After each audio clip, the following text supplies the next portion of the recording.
Party ఫిరాయింపుల నిరోధక చట్టం మరోసారి చర్చనీయాంశమవుతోంది. తాజాగా సుప్రీంకోర్టు గైడ్లైన్స్ ప్రకారం ఫిరాయించిన ఎమ్మెల్యేలకు స్పీకర్ నోటీసులు ఇవ్వనున్నారు. అయితే దీనిపై తనకు ఎలాంటి నోటీసులు రాలేదని చెబుతున్నారు భద్రాచలం ఎమ్మెల్యే తెల్లం వెంకట్రావు. భద్రాచలంలో ఎప్పుడు ఎన్నికలు వచ్చినా సిద్ధంగానే ఉన్నానంటున్నారు. భద్రాచలాన్ని ప్రభుత్వ సహకారంతో అభివృద్ధి చేస్తానంటున్న తెల్లం వెంకట్రావుతో మా ప్రతినిధి Bhupal face to face. Party ఫిరాయింపుల వ్యవహారం అనేది వెలుగులోకి వచ్చింది. ప్రధానంగా నిన్న స్పీకరు దీనికి సంబంధించి ఒక డెసిషన్ తీసుకున్నారనే ప్రచారం జరుగుతుంది. ఈ నేపథ్యంలో మన ముందు భద్రాచలం ఎమ్మెల్యే తెల్ల వెంకట్రావు ఉన్నారు. ఆయన కూడా కొన్ని వివరాలు తెలుసుకోవడం ప్రయత్నించారు. మీరు చెప్పండి, ప్రధానంగా పదే ఇష్యూ అడుగుతున్నామని అనుకోవద్దు, కానీ ఈ విషయం మళ్ళీ స్పీకరు ఈ ఫిరాయింపుల నిరోధక చట్టం వ్యవహారాల్లో సుప్రీంకోర్టు గైడ్లైన్స్ ప్రకారం ఒక డెసిషన్ తీసుకున్నాడనే ప్రచారం జరుగుతుంది. దీన్ని ఎలా చూస్తున్నారు? స్పీకర్ డెసిజన్ ఉంది కదా, అది మన దృష్టిలో లేదు. చూద్దాం, స్పీకర్ ప్రభుత్వం అది స్పీకర్ డెసిజన్కి అందరు కట్టుబడి ఉంటారు. స్పీకర్ ఏం డెసిజన్ నాకైతే నా దృష్టికి రాలేదు. సరే, మీరు చెప్తున్నారుగా చెప్తున్నారు. అంటే మీడియాలో కథనాలు వస్తున్నాయి, అంటే సుప్రీంకోర్టు డెసిషన్ ప్రకారం అంటే 3 నెలల్లో నిర్ణయం తీసుకొని ఆదేశాలు ఇచ్చింది. దాని మీద స్పీకర్ కూడా ఒక డెసిషన్ తీసుకున్నాడు, మీకు నోటీసులు ఇవ్వవచ్చు అని కూడా చెప్తున్నారు. దీన్ని ఎలా? స్పీకర్ తీసుకుంటాడు కదా, అది నా పరిధిలో ప్రభుత్వం పరిధిలో చూసుకుంటారు. ఎలక్షన్లు వస్తే మీరు ఎట్లా ఎదుర్కోబోతున్నారు?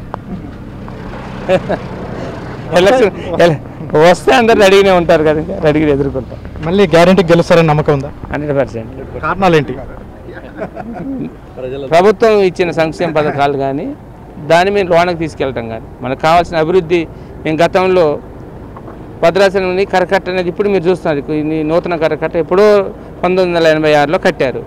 దాన్ని ఇప్పుడు మిగిలిపోవటం వల్ల దీనివల్లనే వాటర్ అంతా కూడా భద్రాచలం టౌన్లోకి వస్తుంది. దీన్ని ఆ రోజు ఎన్నికలకు వెళ్ళే ముందు నేను ప్రామిస్ చేశాను ప్రజలందరికీ. అదేవిధంగా టెంపుల్ కూడా డెవలప్మెంట్, అప్పుడున్న ముఖ్యమంత్రి గారు కూడా 100 కోట్లు, తర్వాత 2,000 కోట్లు అనేది ప్రామిస్ చేశారు. దాన్నే బేస్ చేసుకొని నేను వెళ్ళాను. నేను వస్తే ఖచ్చితంగా 100 కోట్లతో లెక్క కాదు, 1000 కోట్లతో కాదు, భద్రాచలం టెంపుల్ డెవలప్మెంట్ చేపిస్తానంటే మొదలైంది కూడా. మీరు వెళ్ళి ఒకసారి చూడండి. చుట్టుపక్కల ఇళ్ళకి అందరికి ప్యాకేజ్ ఇచ్చాం.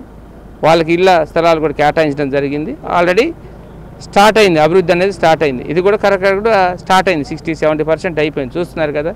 ఇవే ఒకటి ఈరోజు ప్రభుత్వం చేసిన సంక్షేమ పథకాలు కూడా, ఇల్లు కానీ, రేషన్ కార్డులు కానీ, అదేవిధంగా ప్రజలకు కావాల్సిన ఈరోజు ముఖ్యంగా కావాల్సింది కూడుగుడ్డ నీరు. దాంట్లో భాగంగా ఈరోజు ప్రభుత్వం నిజంగా ఇందిరమ్మ ఇచ్చింది. రెవెన్యూ మినిస్టర్ గారు, గౌరవ ముఖ్యమంత్రి గారు కూడా ఈరోజు వాళ్ళ ప్రతి ఒక్క గ్రామాల్లో నిజంగా ఒక ఆరాధనగా పలుకుతున్నారు ఈరోజు. ఎందుకంటే గతంలో అలాంటి ఇల్లు లేవు. ఏ గ్రామం పోయినా బ్రహ్మాండంగా ఈరోజు ఇల్లు ఇచ్చారు. మనకు కూడా చాలా సంతోషం అనిపిస్తుంది. నాకు ఇల్లు కావాలి, నాకు చాలామంది అడుగుతున్నారు.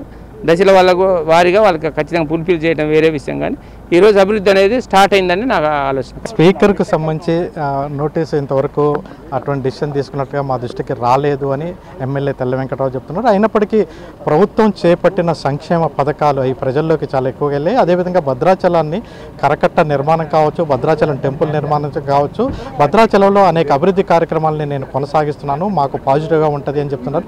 అయితే ఎన్నికలకు సంబంధించి ఎటువంటి డిసిషన్ లేదు, ఎన్నికలు సంబంధించిన స్పీకర్ నుంచి కూడా ఇంతవరకు ఎటువంటి ఆదేశాలు అయితే మాకు రాలేదు అని తెల్ల వెంకట్రావు చెప్తున్నారు. అయినప్పటికీ ఎన్నికలు వస్తే మాత్రం భరోసా మీదనే ఉన్నట్లుగా తెల్ల వెంకట్రావు చెప్తున్నారు. కెమెరా పర్సన్ పృథ్వీతో భూపాల్, ఎన్టీవీ, భద్రాచలం.